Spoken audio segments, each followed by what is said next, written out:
Para magkaroon ng personal data privacy, dapat mo itong iset ng tama. At kung ano-ano ang mga ito, ay sundan mo lang ang steps na ito. Open mo ang Chrome at i-click ang 3 dots sa taas. I-click ang Settings.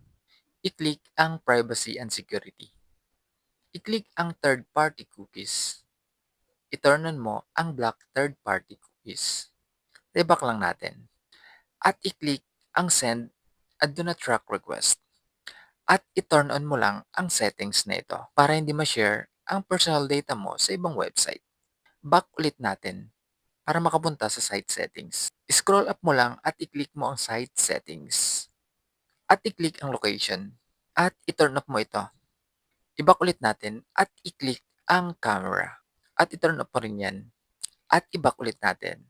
At i-click ang microphone. At i-turn off mo din ito. Katulad ng location at camera para safe ang mga personal data mo.